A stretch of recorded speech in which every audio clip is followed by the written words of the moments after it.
건강을 위해 열심히 챙겨 드시는 음식들이 있습니다. 단백질이 많은 음식, 따뜻한 국물, 몸에 좋다고 알려진 여러 보양식들, 특히 연세가 있으신 분들일수록 이런 음식에 더 정성을 들이시는 경우가 많습니다. 내 몸을 위해 챙겨 먹는 것이니 분명 도움이 될 것이라고 믿게 됩니다.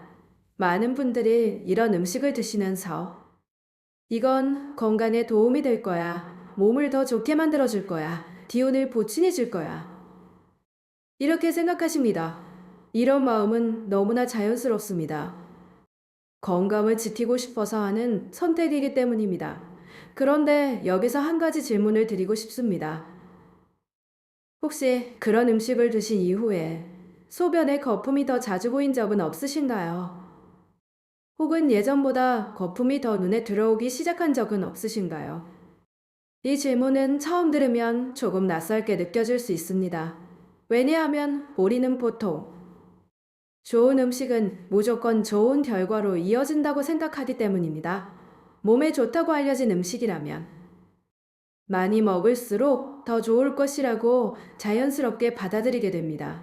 하지만 실제로는 같은 음식이라도 어떻게 먹느냐에 따라, 그리고 어느 정도로 먹느냐에 따라 몸의 반응이 달라질 수 있습니다. 바로 이 지점이 중요합니다. 문제는 음식이 좋으냐, 나쁘냐를 단순하게 나누는 것이 아닙니다. 내 몸이 그 음식을 어떤 방식으로 받아들이고 있는지, 그 이후 어떤 변화가 나타나는지를 함께 보는 것입니다. 많은 분들이 음식은 열심히 챙기지만 그 음식이 내 몸에 어떤 반응으로 이어지는지는 자세히 살펴보지 않는 경우가 많습니다. 그래서 좋은 선택이라고 믿고 계속 반복하면서도 정작 몸이 보내는 작은 신호는 놓치게 되는 경우가 있습니다. 특히 소변의 변화는 불편함이 크지 않기 때문에 더 쉽게 지나치게 됩니다. 그냥 일시적인 변화겠지 하고 넘기기 쉽지만 반복된다면 한 번쯤 생각해 볼 필요가 있습니다. 그래서 오늘 영상에서는 많은 분들이 좋다고 믿고 있는 음식들이 어떤 상황에서는 왜 다른 반응으로 이어질 수 있는지, 그리고 우리가 놓치기 쉬운 기준이 무엇인지 누구나 이해할 수 있도록 차근차근 쉽게 설명드리겠습니다. 불안감을 드리기 위한 내용이 아니라 좋은 음식도 내 몸에 맞는 방식으로 살펴보는 기준이 필요하다는 점을 함께 정리해드리기 위한 내용입니다. 끝까지 시청하시면 지금까지는 무조건 좋다고만 생각했던 음식들이 어떤 상황에서는 다르게 보일 수 있는지 조금 더 분명하게 이해하시게 될 것입니다. 것처럼 특히 연세가 있으신 분들일수록 건강을 위해 식단을 더 신경 쓰시는 경우가 많습니다. 무엇을 먹느냐를 중요하게 생각하시고 몸에 좋다고 알려진 음식은 꾸준히 챙겨 드시려고 노력하십니다. 단백질을 충분히 챙겨야 한다고 생각하고 국물도 몸에 좋다고 믿고 여러 가지 보양식도 꾸준히 드시는 경우가 많습니다. 이런 노력은 건강을 위한 관심에서 출발한 것이기 때문에 그 자체로 매우 의미 있는 습관입니다. 이러한 노력 자체는 매우 중요합니다. 하지만 여기서 한 가지 놓치기 쉬운 부분이 있습니다. 좋은 음식이라는 기준이 항상 같은 방식으로 적용되는 것은 아니라는 점입니다. 이 부분은 생각보다 많은 분들이 놓치고 계십니다. 좋다고 알려진 음식은 누구에게나 언제나 많이 먹을수록 좋다고 받아들이기 쉽기 때문입니다. 많은 분들이 좋은 음식은 많이 먹을수록 더 좋다고 생각합니다. 조금 좋으면 많이 먹으면 더 좋겠지. 이런 방식으로 자연스럽게 생각하게 됩니다. 하지만 실제로는 양과 방식에 따라 몸의 반응이 달라질 수 있습니다. 바로 이 부분이 중요합니다. 좋은 음식이라는 사실과 내 몸이 그것에 어떻게 반응하느냐는 같은 개념이 아닐 수 있습니다. 예를 들어 어떤 음식이 몸에 도움이 될 수 있어도 섭취량이 많아지거나 특정한 방식으로 반복되면 몸이 예상과 다른 반응을 보일 수도 있습니다. 이것은 음식이 나쁘다는 의미가 아니라 몸과 음식의 관계를 조금 더 섬세하게 볼 필요가 있다는 뜻입니다. 많은 분들이 음식 자체만 보지만 실제로는 양, 빈도, 조합 이런 요소들도 함께 중요할 수 있습니다. 이런 기준 없이 좋으니까 계속 많이 먹어야 한다는 생각만 유지되면 정작 내 몸이 어떤 반응을 보이는지는 놓치게 될 수 있습니다. 그래서 중요한 것은 좋은 음식이라는 정보만 믿는 것이 아니라 그 음식이 내 몸에서 어떤 흐름으로 이어지는지를 함께 보는 것입니다. 특히 앞에서 말씀드린 것처럼 소변의 변화까지 연결해서 생각해 본다면 무엇을 먹느냐 못지않게 어떻게 먹느냐가 중요해질 수 있습니다. 바로 이 지점에서 많은 분들이 가지고 있던 기준이 조금 달라질 필요가 있습니다. 많은 분들이 좋은 음식 자체에만 집중하게 됩니다. 무엇을 먹고 있는지는 신경 쓰지만 그 음식을 어떤 방식으로 먹고 있는지는 생각보다 깊이 보지 않는 경우가 많습니다. 이제 여기서 중요한 반전을 말씀드리겠습니다. 문제는 음식 자체가 아니라 그 음식을 어떻게 섭취하느냐입니다. 이 부분은 매우 중요합니다. 왜냐하면 많은 분들이 좋은 음식이면 결과도 무조건 좋을 것이라고 생각하기 때문입니다. 하지만 실제로는 같은 음식이라도 양이 많아지거나 특정한 방식으로 반복되면 몸이 다르게 반응할 수 있습니다. 바로 이 점이 관점의 전환이 필요한 부분입니다. 예를 들어 어떤 음식이 몸에 도움이 될 수 있어도 필요 이상으로 많아지거나 한쪽으로 치우친 방식으로 반복되면 몸은 다른 방식으로 반응할 수 있습니다. 즉, 음식의 이름보다 섭취 방식이 더 중요한 기준이 될 수 있다는 뜻입니다.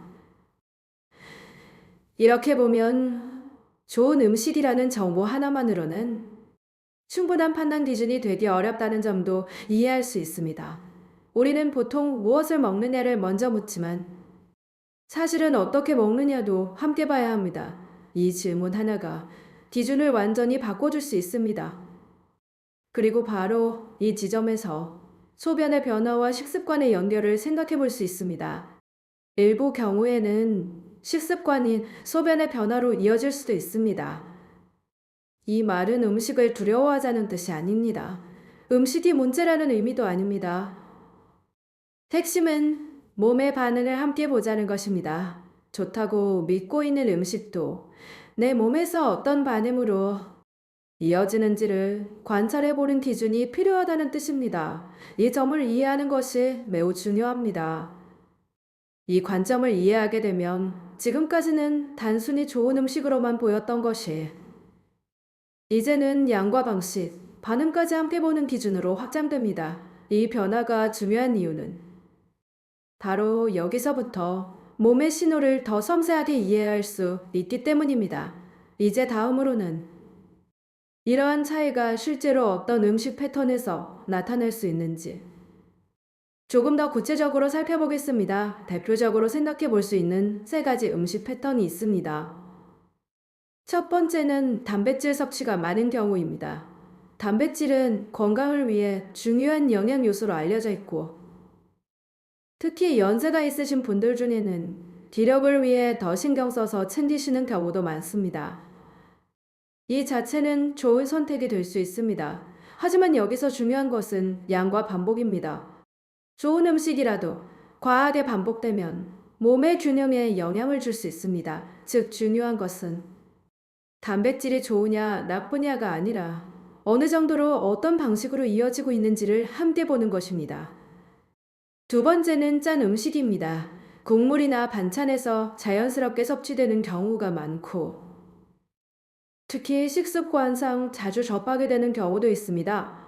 문제는 의식하지 못한 채 양이 점점 많아지는 경우입니다. 이런 경우 몸의 상태에 변화를 줄 수 있다는 점을 한 번쯤 생각해 볼 필요가 있습니다. 세 번째는 가공된 음식입니다. 편리하고 익숙하기 때문에 생각보다 자주 반복되는 경우가 있습니다. 이 역시 한두 번의 문제가 아니라 반복되는 패턴으로 볼 필요가 있습니다. 반복적으로 섭취할 경우 몸의 반응이 달라질 수 있기 때문입니다. 여기서 중요한 점은 이 세 가지를 피해야 한다는 의미가 아니라 내 식습관 안에서 어떤 패턴이 반복되고 있는지를 보는 것입니다. 바로 패턴이 핵심입니다. 무엇을 먹고 있느냐보다 어떤 방식이 계속 이어지고 있느냐를 보는 시각이 중요합니다. 이렇게 보면 음식 하나하나보다 전체 흐름을 보는 기준이 생기게 됩니다. 그리고 이 기준이 생기면 소변의 변화와 식습관의 연결도 조금 더 자연스럽게 이해할 수 있게 됩니다. 결국 중요한 것은 특정 음식을 두려워하는 것이 아니라 반복되는 패턴을 인식하는 것입니다. 이제 이 부분이 실제로 어떻게 느껴질 수 있는지 한 가지 사례를 통해 조금 더 쉽게 이해해 보겠습니다. 실제로 어떤 분은 건강을 위해 식단을 더 신경 쓰기 시작하셨습니다. 연세가 들수록 먹는 것이 중요하다고 생각하셨고 몸을 위해 좋은 것은 더 챙겨야 한다고 믿으셨습니다. 그래서 단백질과 보양식을 꾸준히 챙겨 드셨고 스스로도 좋은 선택을 하고 있다고 생각하셨습니다. 이 판단은 매우 자연스러운 것이었습니다. 좋다고 알려진 음식을 챙기고 있었기 때문에 오히려 더 안심이 되셨을 수도 있습니다. 그런데 어느 시점부터 소변에서 보이는 변화가 이전과 달라졌다는 것을 느끼게 되셨습니다. 처음에는 크게 의미를 두지 않으셨습니다. 일시적인 변화일 수도 있다고 생각하셨고, 그냥 지나갈 수도 있다고 보셨습니다. 하지만 비슷한 변화가 반복되면서 조금씩 생각이 달라지기 시작했습니다. 이후 식습관을 다시 점검하면서 양과 방식에 변화를 주기 시작하셨습니다. 무엇을 먹느냐보다 얼마나 먹고 어떻게 반복되고 있는지를 보기 시작하신 것입니다. 그리고 며칠 동안 흐름을 살펴보면서 이전과는 조금 다른 반응을 느끼게 되셨습니다. 바로 여기서 중요한 점이 있습니다. 이 사례는 특정 음식이 문제였다는 뜻이 아닙니다. 또 어떤 결과를 단정하는 사례도 아닙니다. 핵심은 식습관과 몸의 반응을 연결해서 보기 시작했을 때 이해가 달라질 수 있다는 점입니다. 이전에는 단순히 좋은 음식이라고만 생각했던 것이 이제는 내 몸의 반응까지 함께 보는 기준으로 바뀐 것입니다. 이 변화가 중요합니다. 왜냐하면 많은 분들이 좋은 선택을 하고 있다는 믿음 때문에 오히려 반응을 살펴보지 않는 경우가 있기 때문입니다. 하지만 이 사례처럼 조금만 시각을 바꾸면 같은 식단도 다르게 이해할 수 있습니다. 결국 중요한 것은 음식을 바꾸는 것보다 몸의 반응을 함께 보는 기준을 갖는 것입니다. 이 사례가 보여주는 핵심은 단순합니다. 음식이 나쁘다는 것이 아니라 방식이 중요하다는 점입니다. 이 한 문장이 오늘 내용의 핵심이라고 보셔도 좋습니다. 많은 분들이 음식 자체에 의미를 둡니다. 이 음식은 좋다. 이 음식은 몸에 도움이 된다. 이렇게 음식의 이름으로 판단하게 됩니다. 하지만 실제로는 좋은 음식도 어떻게 먹느냐에 따라 다른 결과로 이어질 수 있습니다. 바로 이 지점이 중요합니다. 같은 음식이라도 양이 달라질 수 있고 반복되는 빈도가 다를 수 있고 다른 음식과의 조합도 달라질 수 있습니다. 이런 요소들이 달라지면 몸의 반응도 달라질 수 있습니다. 즉, 중요한 것은 좋은 음식이라는 정보 하나가 아니라 그 음식이 내 생활 안에서 어떤 방식으로 이어지고 있는지입니다. 이 관점을 이해하면 식습관을 보는 기준도 달라집니다. 이전에는 무엇을 먹고 있는지만 보았다면 이제는 어떻게 먹고 있는지까지 함께 보게 됩니다. 이 변화는 매우 중요합니다. 왜냐하면 기준이 바뀌면 해석도 바뀌기 때문입니다. 이전에는 좋은 음식이니까 무조건 괜찮다고 생각했다면 이제는 좋은 음식이라도 내 몸의 반응을 함께 살펴봐야겠다고 생각하게 됩니다. 이 차이가 바로 중요합니다. 몸의 신호를 더 섬세하게 이해하게 되는 출발점이 되기 때문입니다. 결국 중요한 것은 좋은 음식을 피하는 것이 아니라 좋은 음식도 내 몸과의 관계 속에서 이해하는 것입니다. 이 관점을 가지게 되면 식습관은 단순한 선택이 아니라 관찰의 대상이 됩니다. 그리고 바로 여기서부터 몸의 반응을 이해하는 깊이가 달라질 수 있습니다. 이제 여기서 가장 중요한 메시지를 정리해 드리겠습니다. 문제는 무엇을 먹느냐가 아니라 어떻게 먹느냐입니다. 이 말은 단순해 보이지만 생각보다 매우 중요한 기준입니다. 많은 분들은 무엇을 먹고 있는지에 집중합니다. 좋은 음식인지, 몸에 도움이 되는 음식인지, 이 기준으로 판단하게 됩니다. 하지만 실제로 더 중요한 것은 그 음식을 어떤 방식으로 이어가고 있는지입니다. 같은 식단이라도 조금만 조절해도 몸의 반응은 달라질 수 있습니다. 바로 이 차이를 이해하는 것이 중요합니다. 예를 들어 양을 조금 줄이는 것, 섭취 빈도를 조정하는 것, 조합을 바꿔보는 것, 이런 작은 변화만으로도 반응의 흐름이 달라질 수 있습니다.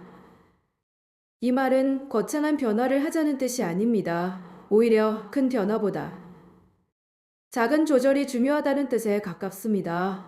왜냐하면 몸은 작은 차이에도 다르게 반응할 수 있기 때문입니다. 이 관점을 이해하게 되면 식단을 보는 기준도 완전히 달라집니다. 이전에는 좋은 음식이면 많이 먹는 것이 좋다고 생각했다면 이제는 좋은 음식이라도 내 몸에 맞는 방식이 있을 수 있다고 생각하게 됩니다. 이 차이가 중요합니다. 무엇을 먹느냐만 보면 정보에 의존하게 됩니다. 하지만 어떻게 먹느냐를 보면 내 몸의 반응까지 함께 보게 됩니다. 이 순간부터 식단은 단순한 섭취가 아니라 관찰과 조절의 대상이 됩니다. 그리고 바로 여기서 몸의 신호를 이해하는 방식이 달라질 수 있습니다. 결국 중요한 것은 완벽한 식단이 아니라 조금씩 조절하면서 내 몸의 반응을 보는 태도입니다. 이 기준 하나만 바뀌어도 지금까지와는 전혀 다른 방식으로 식습관을 이해하게 될 수 있습니다. 이제 마지막으로 이 핵심 메시지를 일상에서 어떻게 실천으로 옮길 수 있는지 함께 정리해 보겠습니다. 우리는 지금까지 무엇을 먹느냐보다 어떻게 먹느냐가 중요할 수 있다는 점을 살펴봤습니다. 같은 식단이라도 양과 방식, 반복되는 패턴에 따라 몸의 반응은 달라질 수 있다는 점도 함께 보았습니다. 그리고 중요한 것은 이 변화를 어렵게 접근할 필요가 없다는 점입니다. 그래서 오늘부터는 단 한 가지만 바꿔보시기 바랍니다. 많은 것을 한 번에 바꾸려고 하지 않으셔도 됩니다. 오히려 작은 변화 하나가 더 중요할 수 있습니다. 양을 조금 줄이거나 섭취 방식을 조절해 보시고 며칠 동안 변화를 관찰해 보세요. 예를 들어 평소보다 조금 덜 드셔보시거나 반복되던 식사 패턴을 조금만 조정해 보시는 것도 좋습니다. 그리고 그 이후 내 몸이 어떤 흐름으로 반응하는지를 차분하게 살펴보시기 바랍니다. 이 과정이 중요한 이유는 단순히 식단을 바꾸기 위해서가 아니라 내 몸을 이해하는 기준을 만들기 위해서입니다. 이 작은 변화가 내 몸을 이해하는 중요한 시작이 될 수 있습니다. 건강을 지키는 과정은 거창한 방법에서 시작되는 것이 아니라 이런 작은 관찰과 조절에서 시작되는 경우가 많습니다. 그리고 바로 이런 태도가 앞으로 더 나은 선택으로 이어질 수 있습니다. 중요한 것은 완벽한 답을 찾는 것이 아니라 한 번 더 살펴보고 한 번 더 조절해보는 자세입니다. 이 영상이 도움이 되셨다면 혼자만 알고 계시기보다 가족과 주변 분들과 함께 나누어 보시기 바랍니다. 비슷한 고민을 하고 있는 누군가에게 이 기준이 도움이 될 수 있습니다.